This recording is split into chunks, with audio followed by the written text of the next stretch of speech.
Hello, fancy seeing you in here.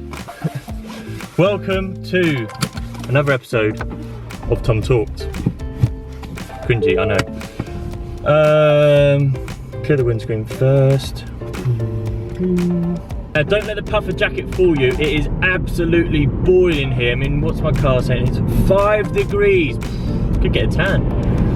So, I was going to give you an update this morning on what I weigh and how I'm looking, but I'm currently staying at my mum's house for work, really. So she's got different scales, different locations, so the weight's obviously going to read the weight's going to read differently. So I didn't bother tracking it this morning. I'll get back to normal tomorrow when I am at my own house with my own scales. So yeah, so I didn't do an update this morning as I normally would, but I would imagine that everything is pretty similar. So first question of the day is, how do you stick to your diet when you're out and about, when you're traveling, when you're away with work, holiday, etc, etc? And the best answer really is that you should prep your meals, really. So you should prep your meals at home, you know, weigh them, make sure that they fit into your diet plan and take them out with you. So that's the best thing to do. But I know that's not always easy, it's not ideal. Let's say you're away for a week, you're not really going to prep all your food for a week and keep it in your bag. So the way you get around it is you use a tracking app like MyFitnessPal, which I thoroughly recommend. If you haven't got onto MyFitnessPal or ever used it before, definitely download it and have a play around with it. It's really, really good. Dead easy for tracking food. You literally just need to scan barcodes from packets. So if you're not able to prep your food, then obviously you're going to have to go to a shop. And I'm not going to recommend one shop over another shop because it very much depends on what your goal is at the moment. So if you're trying to bulk up, then you're going to want more calorie dense food. So maybe going to something like McDonald's and having a burger wouldn't be the baddest thing. Make sure you're hitting your protein intake, and then calories and everything, you know, equal significance. But you don't want to be just going and buying a bag of crisps with no protein in, because that's not going to help you when trying to improve. So you want to make sure that you have your protein and your calories and just track it. So it doesn't matter where you go, as long as you're tracking it and you're smart about what you're having to fit in with your calories for the day, or maybe even look at your calories for the week if you really go overboard with calories on a certain day, then that's absolutely fine. So to summarise all of that waffle is, prepping your food is ideal. If you can't do that, then any shop is fine as long as it fits into your calories, but make sure that you're having the right amount of protein. Simple.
Now if you're more observant, you'll notice my outfit has changed, and therefore it is actually the next day.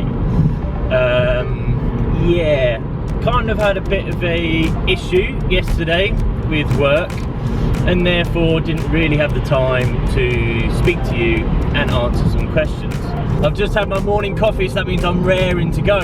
So what I wanted to do was share with you that I was able to actually weigh myself this morning, and the scales told me that I was 87.2 kilograms, which is great, massive progress. and really looking good. However, I've been bulking now for, I think it's been a month, maybe 5 weeks, I can't remember, I didn't officially write down the start date, but it's been roughly 4 to 5 weeks. And what's happened in that time? So yeah, so I've then put on weight, which is great, it's working, it's doing its thing.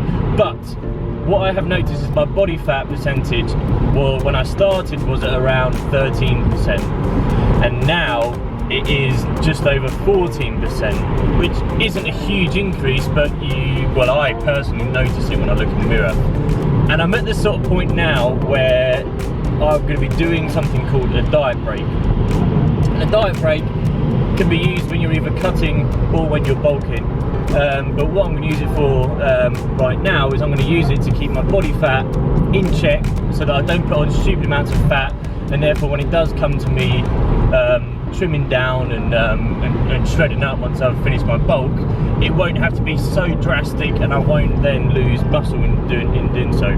So what I'm going to do is I'm going to go on a diet break, which means I'm going to drop my calories down to maintenance level. Now that's very important. I'm not going to go below my maintenance calories. I'm just going to bring it back down to maintenance. I'm going to lose a little bit of body fat, and I'm going to do that for roughly 2 weeks.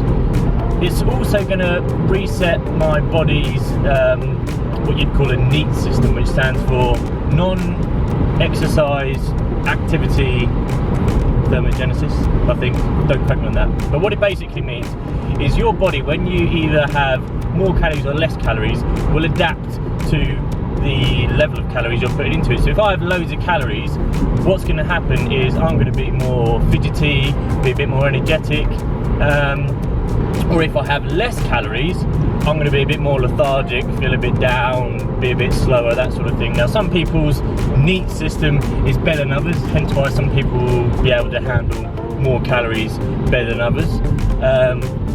You know, for example, hard gainers will struggle to put on weight because their NEAT system will be very, very good, and their body will be very good at adapting to the amount of calories that you're giving it. Anyway, I'm waffling. What I'm basically saying is I'm going to go on to a diet break for 2 weeks. So the hardest thing is going to be that my body weight is going to be going down. I'm in the middle of a bulk, and I'm going to be hopping on the scales each morning and seeing my body weight go the opposite direction. So psychologically it's going to be tough. I'm also going to be working out in the gym knowing that I'm not really going to be making any gains because I'm not having enough calories, but needs must and all that. So yeah, so I'm just sat here, I'm just having a nice healthy lunch here, don't tell anyone. And I was watching on my phone, I was watching a video by Rob Lipsett on how to get abs in 2019. I know that we're right at the end of the year now, but hey ho. And for the first time, it was a video about abs that was truthful. So often you see videos on abs and it's like, oh, you need to do this exercise, these crunches, you need to do blah, blah, blah. And it's all talking about workouts and stuff in the gym. And the truth of the matter is, you can do as many sit-ups, as many crunches, as many ab exercises as you like, and unless you are in a calorie deficit and you're losing body fat by the amount of food you're consuming, you are never, ever, ever gonna see your abs. Your abs will get stronger and you'll get better at doing the exercises, but unless you are eating less calories than you are burning, you will not be able to see your abs. And it was just refreshing to see a video from a YouTuber that wasn't trying to sell a workout plan or trying to convince somebody that if they do this one particular exercise and they'll start seeing abs, because it's just not true. So I'll put a link in the description for the video, but it was just good to see that there is videos out there that are truthful and are helpful for people that are trying to get their abs. So definitely go and check it out.